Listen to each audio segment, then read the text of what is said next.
Okay, so sorry about that. So going back to the information that we have, we know we just solved using the quadratic formula that x is equal to 0.38, and we know that according to the ice table, the equilibrium concentration of H2 is 1 minus x. So all we got to do then is just plug in our newfound value for x to get the equilibrium concentration. So 1 minus 0.38 gives us 0.62 molar, which is the equilibrium concentration of H2. So recall what I said before in the previous slide, that the reason why this was the appropriate x value to use instead of the 2.9. 2.9 is too large, and we know it's too large because if you were to plug this in here, for example, 1 minus 2.9 will give you a negative number, and you can't have a negative concentration. So in this case, we want to use that it's 0.62. For the concentration of I2, it's the equilibrium concentration according to the ice table is 2 minus x. So we can go ahead and plug in 2 minus 0.38, and that gives us 1.62 molar. And for that of H to I, the equilibrium concentration according to the ice table is 2x. So 2 times 0.38 will give us 0.67 molar.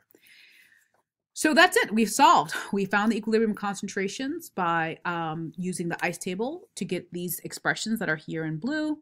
And then we use quadratic formula to solve for x. Once we have x, we plug it in and get the equilibrium concentrations. Okay, so now we have our third example. It says for the reaction above, the equilibrium constant Kc at 280 is equal to 280 at 150 degrees Celsius. Suppose that 0.5 molar IBr in a reaction flask is allowed to reach equilibrium at 150 degrees Celsius. What are the equilibrium concentrations of all three things? Now, one quick change, I'm sorry about that. In your handout, this is written as a solid, which would totally change the problem, right? Remember, because you can't have solids or liquids in your equilibrium expression. So please make sure you change the I2 to a gas. And this one should also be a gas as well. All right, so they want to know what are the equilibrium concentrations of all three things. And that's because we're not at equilibrium, because they're telling us it's going to be allowed to reach equilibrium. So since we're not at equilibrium, we're definitely going to use an ice table here. So key piece of information, our equilibrium constant, the initial concentration of IBr. So we're essentially starting off with just product, no reactants. So this is really the reverse reaction happening here. And actually we have the initial moles of IBr, but we have the volume, which is 1 liter. So we can use that to calculate the concentration. And we want to know the equilibrium concentrations of all three things. So here's our ice table. Again, you want to make sure that this is gas. So we put in all of our species, I2, BR2, IBr, they all go in. And initial concentration of I2 and BR2 are both 0 because we don't have any of that at the start, just IBr. Then for IBr, the initial concentration is, it was 0.5 moles, but it was in a 1 liter flask, so that's 0.5 molar. Now, in terms of the change, we're starting off with none of I2 or BR2, so that means that we're definitely going to have to make them when we get to equilibrium. And so that means that their change symbols are going to be positive. And the coefficient in front of I2 and BR2 is both 1, so the change for both of these are going to be positive 1x. IBr, on the other hand, we are going to lose some of it because it's going to be used up to make some of these reactants here.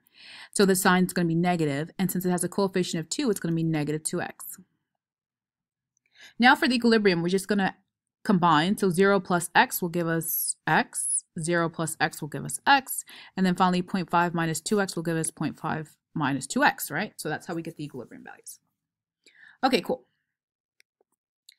So now what we're going to do is we're going to take the information that was in that chart there and sort of list it out. So we have the equilibrium constant, 280. These are our equilibrium concentrations for everything given to us from the ice table. Now the real work begins in terms of solving. So we're going to start off with our equilibrium expression. This is our equilibrium expression. We got that straight from the reaction equation. We go ahead and plug in our equilibrium concentrations for everything. So for IBr, it's 0.5 minus 2x, so that goes in here. So we get 0.5 minus 2x, and we're going to square that. Concentrations for I2 and BR2 are both x, so those go on the bottom there. Then we go ahead and we distribute this out at the top in our numerator, and then also multiply the two x's together, so we get this fraction. Then what we want to do is we want to get rid of the fraction by cross multiplying. So x squared times 280, and then we get this. And there is one slight calculation error here, so I'm going to go ahead and change that at this moment. This should be 0.025, not 0.5.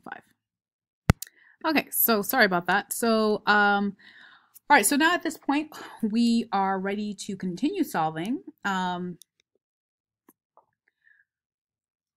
We want to use the quadratic formula to solve this quadratic, and to do that, we're going to need to set it equal to 0. So in my case, I'm just going to subtract both sides by 280 to get it to set it equal to 0.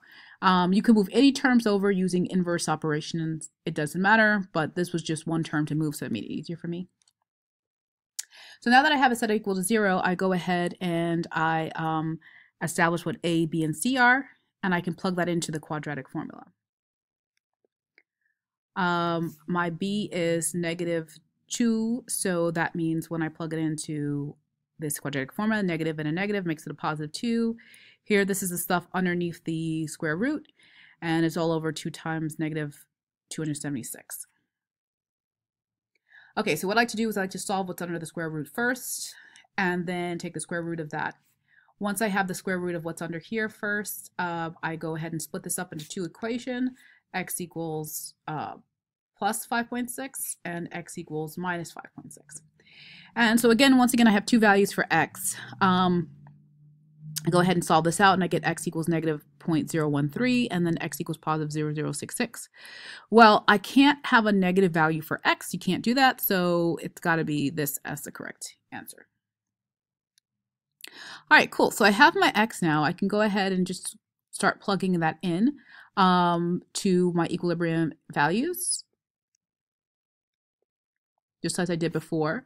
For IBR, the concentration at equilibrium is 0.5 minus 2x. So I'm going to have to take 0.5 and subtract from it 2 times 0.0066.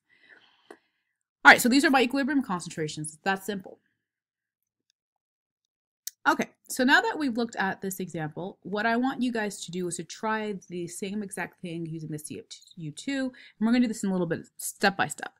So I want you to pause this video now and read through the problem, and then just analyze it. So underline the key information, identify your initials and what you're trying, initial concentrations and the things that you're trying to find. And when you press play again, I'll show you what the key things you should have got from this analysis. So read through and analyze the problem.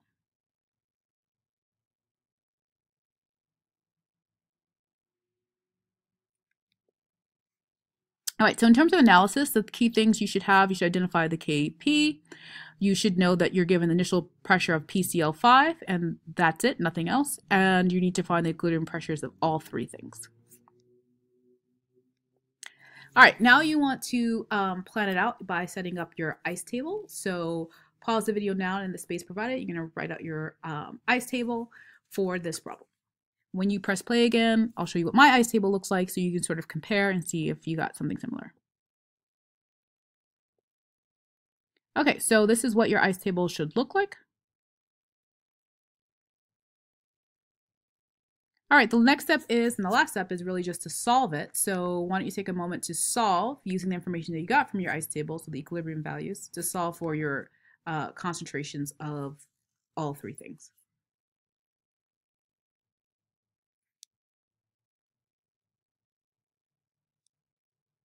Okay, so in terms of solving, these are the, this is what it starts to look like. This is the equilibrium expression. When you plug that in, you get an expression that looks like this. You distribute, and then you go ahead and cross multiply to get rid of the fraction, and then you get a quadratic that looks like this. On the next thing you want to do is set the quadratic equal to 0. In this case, I decided to move the 0.825 over and the 0.497 over. You can move whatever you want to move over. I only did that just to keep A positive, but you don't have to. It will give you the same value each time. And I did that just to set it equal to 0. So you move whatever you need to move over to set it equal to 0. Identify your A, B, and C. Plug that into your quadratic formula. Once you have it plugged in, you want to take care of everything under the square root and take the square root of that. And then you should get two expressions. So go ahead and solve those two expressions. And you got two values here, 0.69 and -1.19. Those are the two values you should have for x. Then you got to choose the solution that works the best. You can't have a negative value for x, so that means that the 0.69 is your answer. you have that plugged in, so you can go ahead and plug that into the equilibrium pressures for all three things. And this is the value you should get. All right, so that's a lot of work, clearly. On the AP exam, you typically don't have to use the quadratic formula, but this is really good practice because you could have to use it in college. So I hope after seeing all these ice tables, you don't have an aversion to anything ice related. And I hope you found this video helpful. That's it. Have a quality day.